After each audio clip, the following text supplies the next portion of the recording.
Bismillahirrahmanirrahim. Oxirat kunidagi dovon.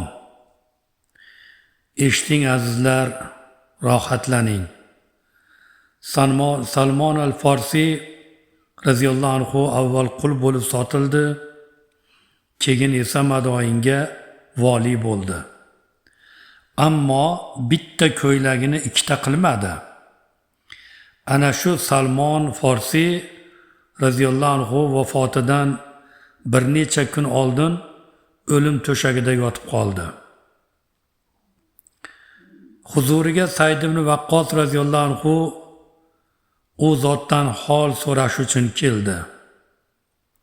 Ikkala sahoba yuzlarini yuzlariga qo'yib dardi hol so'rashdi, yig'lashdi. Shunda Salmon Farsi radhiyallohu anhu qattiqroq yig'ladilar. Sa'd ibn Waqqos: "Ey Rasulullohning sahobasi, nimaga yig'layapsiz?" dedi. Salmon Farsi: "Men Rasululloh sallallohu alayhi vasallamdan eshitganman. U zot albatta oxirat kuni bir katta dovon bo'ladi. Undan faqat yuki yengil kishilargina oshib o'ta oladi" deganlar. "Mening bu uyimdagi matolarimni qarang. Bular bilan men u dovondan qanday o'taman?" deb yig'ladi. Odamlar u zotni uyini taftish qilgan edi.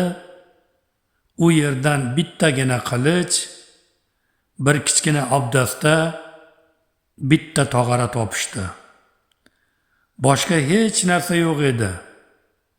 Keyin bu narsalarni ham Alloh yo'liga sadaqa qilib yubordi va o'zi rivoyat qilgan hadisga ko'ra yuki yengil kishi bo'lib oxirat safariga yo'l oldi.